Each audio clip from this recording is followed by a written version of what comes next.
Hey everyone, Scott here to discuss Night and Day, starring Tom Cruise, Cameron Diaz, Peter Sarsgaard, Viola Davis, Paul Dano, and Jordi Mola, directed by James Mangold. Now, I have seen this movie before, and I didn't realize it was a James Mangold film, but I did know it was Tom Cruise and Cameron Diaz right after Vanilla Sky, which another bad film, but let's see how bad compared to that it is. Let's get into it because I never reviewed Vanilla Sky, and I probably never will either. So let's get into this review. Roy Miller, played by Tom Cruise, is a disgraced spy who is trying to clear his name until he bumps into June Havens, played by Cameron Diaz, who is on the way to Wichita, and they literally bump into each other twice as she's going home for a wedding of her sister April, while Fitzgerald, played by Peter Sarsgaard, spies on Roy and June as he puts her on the flight to Boston, and Roy and June introduce each other and have a nice talk while Roy notices some suspicious people on the flight as she spills her drink on the flight on her lap and go in the restroom. And these two have no chemistry after this in Vanilla Sky, which was another movie they were in together. They don't act well together and don't have chemistry, in my opinion. Roy fights the bad guys while June is in the restroom, and he knocks everyone out, and they work for Fitzgerald. And June comes out and kisses Roy while he explains what happened while in the bathroom.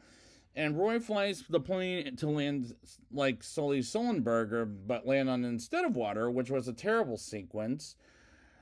He will land on the ground. And they both make it out alive, and Roy drugs June, and she wakes up in her apartment, and none of this is not working as an action/comedy, as it's not action-packed nor funny, in my opinion. After June wakes up in her apartment, she sees the plane crash on the TV, and her ex-boyfriend Rodney, who's a firefighter, comes by her place and invites her to dinner, as she says she'll call him later while she goes dress shopping for April's wedding until Fitzgerald interrupts her day and asks her about Roy Miller and take her to a secure location where it's safe, as Roy follows and gets in a chase sequence while the spies as she can't see where to go while Roy is in the way, and he asks her to unlock the door, and they stop and she runs away. And I'm not entertained with the concept, as director James Mangold, like I said in Kate Leopold, is not great with rom-coms, as he's not good at action rom-coms, as this is a ridiculous movie that tries to take itself seriously, but I can't take it seriously for damn sure.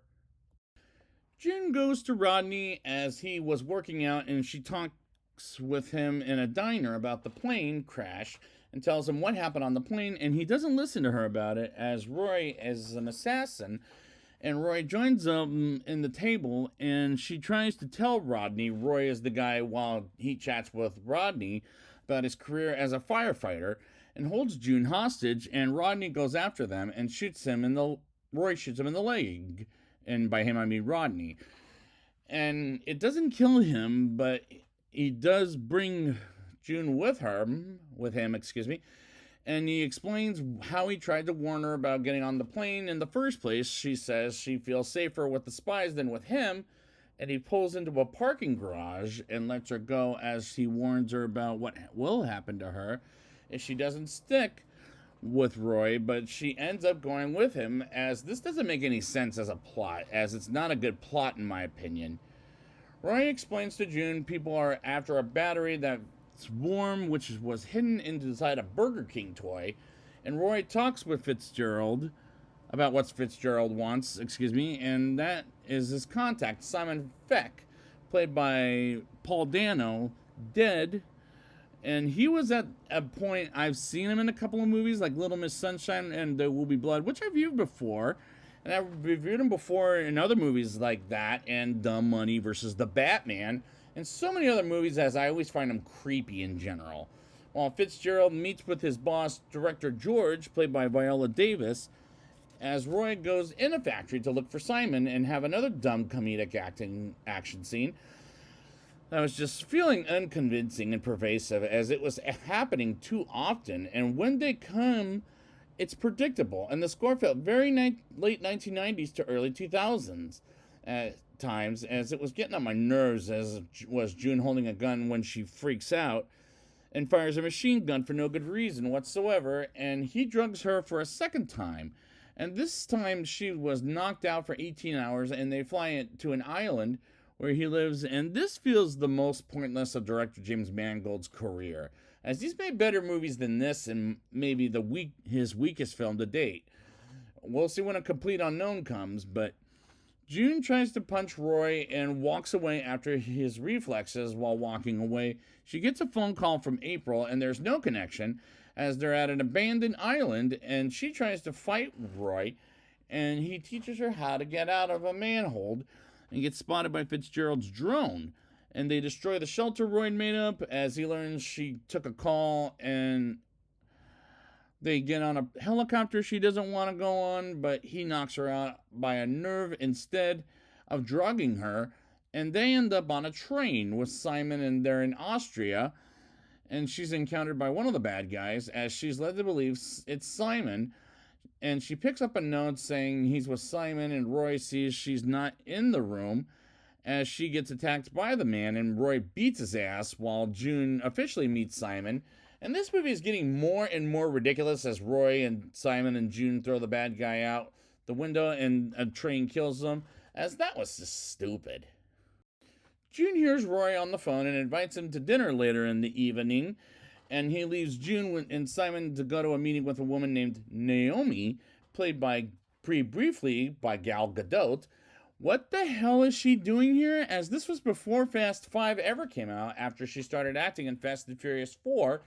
as she wonders about June and Roy calling her a nobody, and he chats with Antonio, played by Jody Mola, and from Bad Boys 2, on the other side of Naomi's phone call. And June gets picked up by Director George, and Director George asks about the meeting between Roy and June and Fitzgerald happening to be there, and he gives her a pen to expose Roy while at a dinner. And this movie I already accepted it's bad, as it is, while it fails to be a good movie at all. Roy and June have a brief dinner until Fitzgerald and his men take Roy, and as they don't have him and take June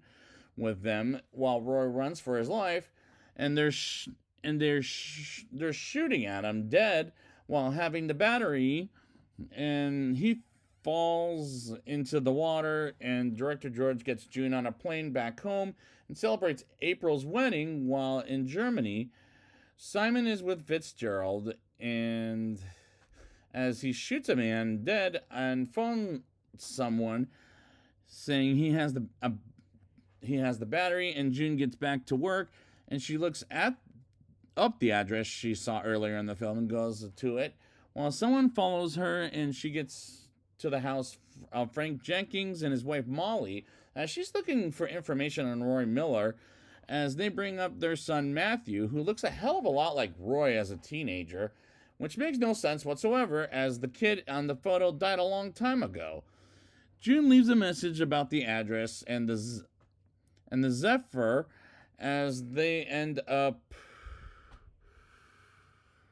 in Estonia, where she meets Antonio, and he asks her some questions about where she got the Zephyr, as she was drugged, and laughs like she doesn't like him too, which, I mean, I don't like this actor, as I don't think he's a good actor in general. And she says she wants to find Roy while Fitzgerald stops by, and Antonio meets with him. And Roy is watching and prepares for action and breaks in to shoot the bad guys, as he's here to get Simon. And I'm just checked out. It's so bad, as this may be one of Tom Cruise's worst recent movies yet to date. June tells Roy he doesn't seem too happy to see her, as he goes up to her and kisses her, and they go on a motorcycle to get Simon safe, and Fitzgerald gets encountered by some bulls while getting shot at, and they go through a stadium, and Antonio gets flipped over as he dies, and June shoots at the bad guys as they crash, and Roy tells her she gets skills. While Simon messes with Fitzgerald's car, Roy jumps down to save Simon, stopping Fitzgerald and Simon says he'll make another one. Funny, that's because that's what the game is called. And Fitzgerald shoots Roy as Fitzgerald takes off and the battery blows up while and he faints while and they go in a helicopter to the recovery room along with director George who says he trashed the wrong man or she did actually, and Roy's name is cleared in the condition to going back to his family, and she transfers him to a different department in the CIA at the next day as June drugs him and she bails him out of the hospital, and he wakes up in a beach with June, and the climax was unsatisfying. But how unsatisfied was I? Let's get into the rating and find out. I'll give this movie a 2.5 out of 10. After Vanilla Sky, Tom Cruise and Cameron Diaz don't work well together as they have no chemistry, and I don't like any of the characters throughout. And this material is not working as an action comedy, as it's not action-packed nor is it funny in my opinion. The plots of this movie is not good, as the concept is not entertaining me for an action rom-com. And the action sequences are comedic in a dumb way, as it felt unconvincing and pervasive, and when they came, it's predictable. And sometimes it got on my nerves. This feels like the weakest film to date from director James Mangold, as it feels the most pointless, as this is a dumb movie that should have never been made by these actors and this director, and this is a solid non-recommendation, as it had so much potential, and it was a complete missed opportunity, as it fails to be a good movie in the least. So I will be back in a month with a complete unknown, because I have reviewed Logan, The Wolverine, Ford versus Ferrari, and Indiana Jones and the Dial of Destiny, that all the films that he directed after this one. So I will be back in a month with a complete unknown. And until then, see you in a month.